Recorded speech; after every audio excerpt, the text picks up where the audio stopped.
बचपन से ही दिखने में सुंदर नहीं थी, लेकिन अमीर बाप की बेटी सृष्टि पर उसकी माँ जान छिड़कती। मेरी बेटी कितनी प्यारी है, भगवान सबको सृष्टि जैसी बेटी दे। सृष्टि धीरे धीरे बड़ी होती है। एक दिन सृष्टि की सहेली कहती है, तू दिखने में कितनी अजीब सी है, लेकिन मैं जानती हूँ हम सब में सबसे अच्छी शादी तो तेरी ही होगी। तेरे पापा अमीर जो है। और बता नहीं सकते यार, दहेज तो हर कोई देता है, ये क्या ज्यादा ले जाएगी अपने पति के लिए? अरे बड़े शहर में कोठी है इसके पापा की। अरे पापा की है ना, कौन सी इसकी है? इसकी होती तब तो कोई भी लड़का इससे शादी कर लेता। अरे पापा की मतलब पापा की है तो मेरी ही है ना? किसने कहा? अब तेरी तो तब होगी ना जब तेरा भाई ना हो। वैसे भी शादी के बाद सारी प्रॉपर्टी भाई के नाम होती है। सृष्टि समझ जाती है कि उसे किसी भी हालत में माँ बाप की सारी प्रॉपर्टी को अपने नाम करना है, लेकिन कैसे? एक दिन सृष्टि का भाई शीनू कहता है, बहन क्या कर रही है? तुझसे एक बात करनी है। अरे हाँ हाँ करना, मैं तो तेरी बहन हूँ। बहन मेरी लाइफ में ना एक लड़की है, बहुत अच्छी है। मैं सोच रहा हूँ माँ और पापा से बात करूँ शादी के लिए। सृष्टि को समझ में आ जाता है कि भाई की शादी होते ही भाभी उसे एक दिन भी घर में बर्दाश्त नहीं करेगी।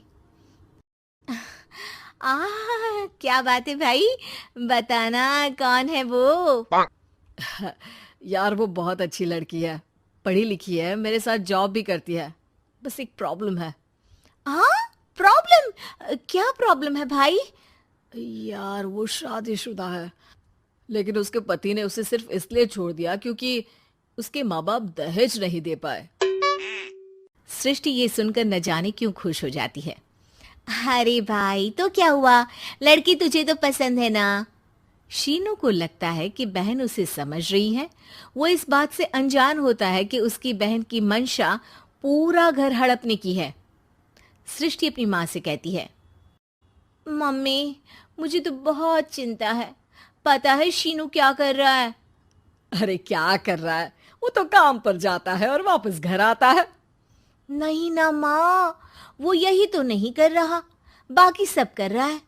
आपको पता है उससे प्यार है, और वो भी एक शादीशुदा लड़की से। ये क्या हो गया, मैं सोसाइटी में क्या मुंह दिखाऊंगी? अरे तेरे पापा तो यही कहेंगे कि मैंने ही उसे बिगाड़ दिया है। माँ देखो, मेरी बात मानो, पापा पर भी विश्वास करने की जरूरत नहीं है। अब आप ही बताओ, पापा इतनी देर घर के बाहर रहते हैं क्यों, बोलो?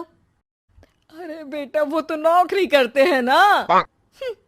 तू बहुत भोली है माँ, पापा का ऑफिस तो 7 बजे खत्म हो जाता है, लेकिन देखो कितनी देर से आते हैं। अरे नहीं नहीं बेटा, ऐसी कोई बात नहीं है।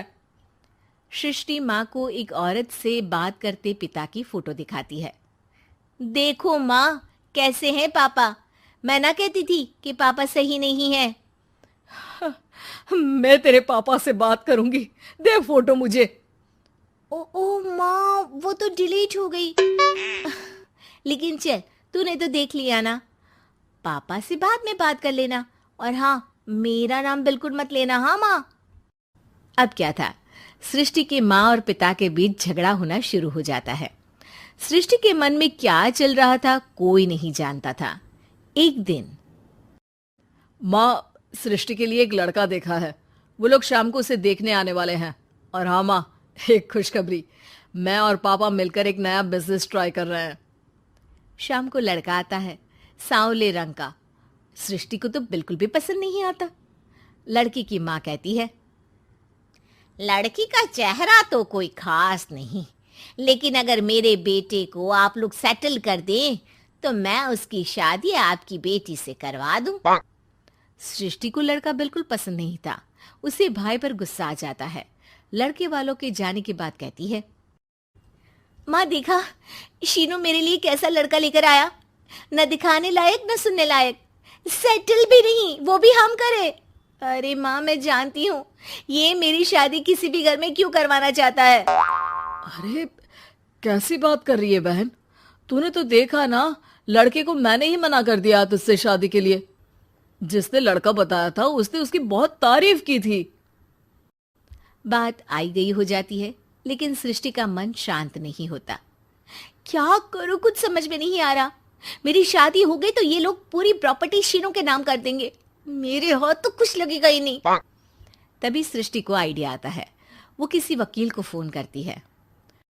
जी देखिए, अगर आपके मम्मी पापा का तलाक हो जाता है तो आपके पिता की आधी प्रॉपर्टी आपकी माँ के नाम हो जाएगी, फिर उसे वो किसी को भी दे सकती है। सृष्टि अब माँ को बेटे के खिलाफ भरती है। माँ, शीनू पर नजर रखा करो। वो जिस लड़की के प्यार में है ना, वो शादीशुदा है। यहाँ आएगी, सारा पैसा, रुपया, जमीन, जायदाद सब हड़प लेगी। पापा का भी हाल तुमसे छुपा नहीं है। ऐसा ना हो कि मैं और आप एक दिन सड़क पर भीख मांगे। हे भगवान, मैं तो जीते जी मर जाऊंगी अगर ऐसा हो गया तो। ऐसा हो गया नहीं माँ, ऐसा ही होगा। अभी समय है, आगे का सोच लो। मैं तो कहती हूँ पापा से आधी प्रॉपर्टी लेकर अलग हो जाओ। पापा की आधी प्रॉपर्टी भी हम लोगों को अगर मिल जाती है ना, तो अगले 7 जन्म सफल समझो। बेचारी माँ बेटी के कहने पर पति से तलाक लेकर अलग हो जाती है।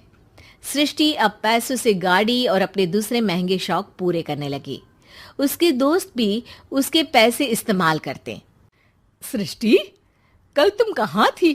मैं सारा दिन घर पर अकेली थी। तो मैं क्या करूं? मैंने ठेका तो नहीं लिया है ना तुम्हें संभालने का। माँ को सृष्टि से ये उम्मीद नहीं थी। वो बैठकर रोने लगती है। वहीं उसका पति यानी कि सृष्टि के पिता आ जाते हैं। मैं जानता था कि तुम्हारा यही हाल होगा, तो आपने मुझे रोका क्यों नहीं? मैं रोकता तो तुम रुकती क्या? सृष्टि के कहने पर तुमने मुझ पर अपने बेटे पर शक किया, लेकिन तुम ये भूल गई कि कैसे हम दोनों ने मिलकर जीवन में इतना सब खड़ा किया। माँ पति के गले लग जाती है। मुझे माफ कर दीजिए, मैंने आपकी कमाई का एक बड़ा हिस्सा गवा दिया। कोई बात नहीं, तुम साथ हो तो मैं ऐसी 7 प्रॉपर्टी खड़ी कर दूंगा। तभी वहां सृष्टि आ जाती है रोते हुए। माँ, मयंक ने मुझे छोड़ दिया। वो बोल रहा था जब तक मेरे पास पैसे थे तब तक ही वो मेरे साथ था। पापा, माँ, मुझे माफ कर दीजिए।